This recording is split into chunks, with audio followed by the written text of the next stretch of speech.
Assalamualaikum warahmatullahi wabarakatuh. Bismillahirrahmanirrahim. Alhamdulillahirabbil alamin wassalatu wassalamu ala asyrafil anbiya'i wal mursalin wa ala alihi washabbihi ajmain. Amma ba'du, para saudara-saudara kaum muslimin rahimakumullah, muslimat khususipun iki mungkin untuk ibu-ibu yang sudah kenal saya atau alumni dari Blok Agung yang saya hormati, alhamdulillah ketemu lagi di sini. Saya ingin menyampaikan, ayo sholate di api ini. Jadi sholate di tenani, di api, disregepi, dinikmati, disenengne lah sholat ini. Jadi kalau ada sholat yang wajib, yang fardu itu ya sudah 5 kali, subuh, zuhur, asar, maghrib, isya, itu jangan malas-malas, jangan dikurangi. Itu harus monggo ditenani awal-awal waktu, syukur jamaah dan sebagainya.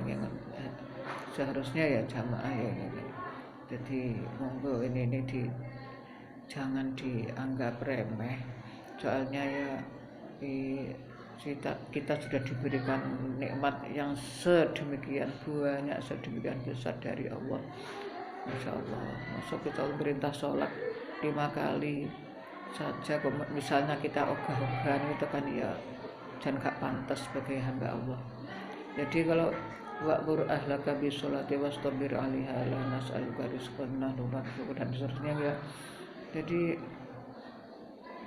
kita diperintah begini untuk sholat, terutama untuk sholat ini ibadah yang paling disenangi Allah. Jangan dianggap remeh, jangan semales-males, jangan gimana ya, itu kudu kita nikmati, kita harus tanggap, kita harus bisa menjalankan langsung syukur dan berjamaah. Di samping itu, misalnya sholat itu dia lakukan 5 kali. Setiap sholat misalnya hanya 5 menit, kan hanya berapa? 25 menit atau setengah jam. Padahal sehari semalam kan 24 jam, kan sangat banyak. Jadi untuk sholat monggo, untuk sholat sunat banyak yang mengiringi sholat fardu itu. Ada sholat rawatib itu kan sering disampaikan, itu ada hadisnya, itu dikerjakan 12 rakaat. Ada hadisnya tapi saya lupa enggak ya. Sholat kalau ajib ya sholat rawatib yang mengiringi fardu itu dari qobliyah ba'diyah 12 rakaat itu Allah membangunkan rumah di surga.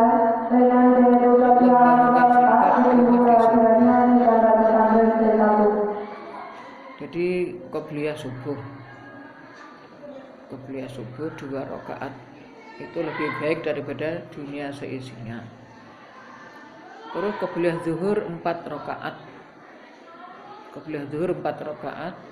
Ba'diyahnya 2 rakaat. Ini dulu malah saya pernah ada baca itu, kalau 4 rakaat qobliyah dan ba'diyah zuhur itu juga dijaga dari siksaan neraka atau diharamkan dari siksaan neraka. Qobliyah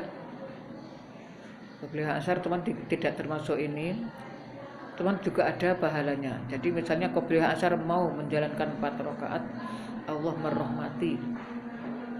Jadi man sholat arba'an qoblal asri rahimallahu imru'an sholat qoblal asri arba'an. Jadi Allah melasi nabi rahmat orang yang mau sholat qobliyah asar 4 rakaat, terus ba'diyah maghrib 2, ba'diyah isya 2.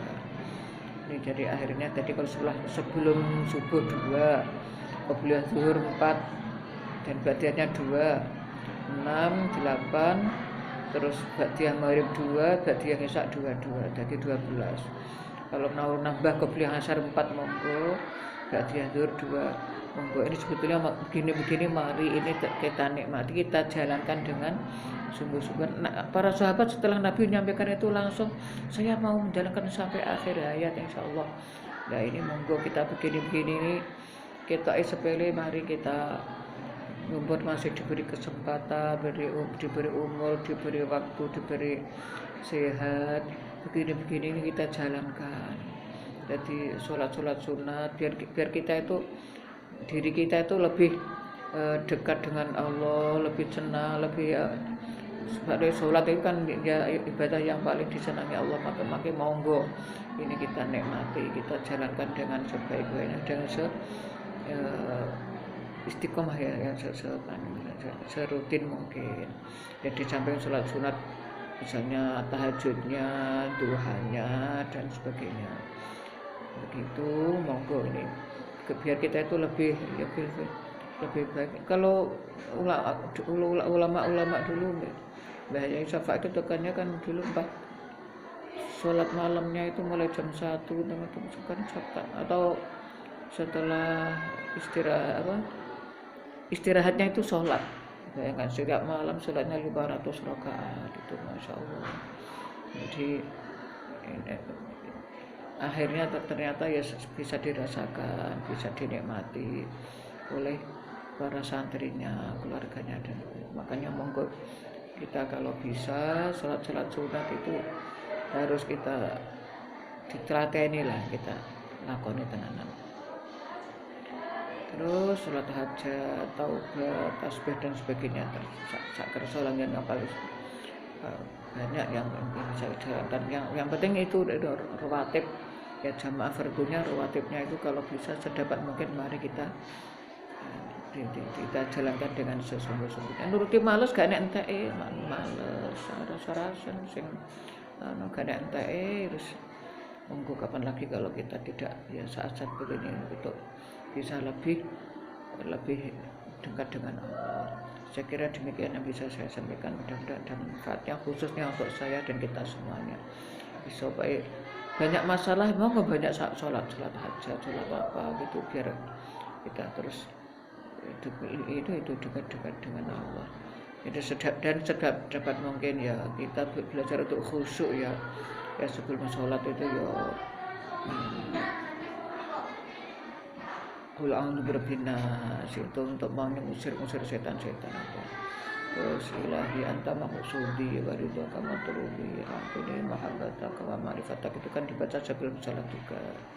Ilahi anta maqsudi, ada lagi yang Rabbi ja'alni muqima sholati wa mutadiyati, itu sebelum sholat monggo begini bila dibaca. Terus jangan lupa kalau misalnya kalau waktunya longgar sebetulnya seperti sahabat doa itu tawajuh itu kabir walhamdulillahi katsiran wa subhanallahi bukratan wa asila inni wajjahtu dan seterusnya, ini kita baca. Dan ada inna sholati wa nusuki wa mahyaya wa mamati dan seterusnya itu ada. Begini biar kita itu sholat itu betul-betul hati kita juga madep ke Gusti Allah. Jangan sholat di sini tapi hati ini pikirannya ruwon-ruwon ya gak iso khusuk nih. Ada lagi kalau ada hadisnya juga ya, jadi untuk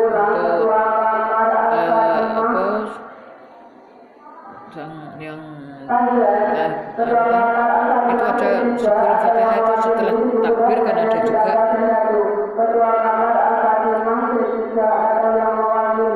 di samping kabir walhamdulillah katsira itu ada lagi yang lain itu Allahumma ba'id baini wa baina khutayaya kama ba'adta bainal masyriqi wal maghrib Allahumma naqqini minal khutayaya kama yunqqa tsabul abyad minad danas Allahumma ghsil khutayaya jamil ma'i wa thalji wal barad. Jadi saya kadang-kadang saya baca juga ini. Jadi ini hadis pisan. Jadi kadang ini wong ini gak maca iki kita kabeh ini hadis yo gak enek elek diwaca pisan. Dadi kadang yang saya baca yo kabeh kadang ya ini yang Allah maba'id baini. Setelah tobat yang saya baca ya bukan ya yang Allah maba'id baini ya baina khadaya ya Allah jauhkan antara saya dan kesalahan-kesalahan saya seperti jauhnya antara timur dan barat dan seterusnya. Terus nanti ke Fatihah, jangan lupa Fatihah, jangan ingat apa-apa, kita harus ingat artinya Fatihah. Jadi Fatihah mulai a'udzu bismillah dan seterusnya. Bismillah iso eling Allah dan syukur jangan dengan maknane. Jangan iyyaka na'budu wa iyyaka nasta'in. Itu harus ingat Allah, jangan ingat yang lain. Karena na'budu wa iyyaka nasta'in ihdinas siratal dan seterusnya. Ini dibaca syukur, terus setelah itu baca surat. Sudah di rakaat pertama dan kedua itu surat, membaca surat. Misalnya sampai apal sing dawa kalau sholat sendiri, kalau sholat misalnya jadi imam tapi makmumnya siap monggo maca sing dawa sing akeh gitu. Jadi maca sing apal Yasin atau surat Yasin. Itu setiap huruf lipat 100 hasanah, 100 kebaikan. Di luar sholat lipat 10 kebaikan. Kan sangat banyak kalau pas sholat, tapi nyapa kok masih apal Yasin, nggak tahu mau surat Yasin nggak sholat misalnya loh. Kalau nggak pernah, kalau pernah monggo bagus itu nggak sholat Yasin. Nanti kedua waqiah, ganjaran tambah wakil, jadi 100 kebagusan, 100 kebagusan karena melipat gandakan. Ya kalau yang dibaca misalnya bukan alif lam mim satu huruf tapi alif satu huruf kan gitu, lam satu huruf, mim satu huruf. Itu alif lam mim itu ada 3 huruf, 300 kebagusan dan seterusnya, bayangkan. Jadi masya Allah, ini monggo kita harus bismillah ditingkat nih lah. Jadi seberapa banyak sholat kita sehari ini, monggo gini-gini kita lakukan. Mudah-mudahan kita akan mendapatkan taufik hidayah dari Allah sehingga bisa lebih baik, lebih meningkat daripada. Jadi dari dengar wong sing untung saiki luwih apik daripada sing dek wingi. Harus lebih baik. Umur saiki misalnya umur 50, dek wingi 40 cek ngono kae, harus lebih baik daripada yang pas 40 dan seterusnya. Kalau enggak rugi nanti kita. Paringi kaya ono seperti kurang apa lho cek gak anggah ngono ya gak ada peningkatan, berarti kan enggak ada kebaikan pada peningkatan. Demikian terima kasih. Assalamualaikum warahmatullahi wabarakatuh.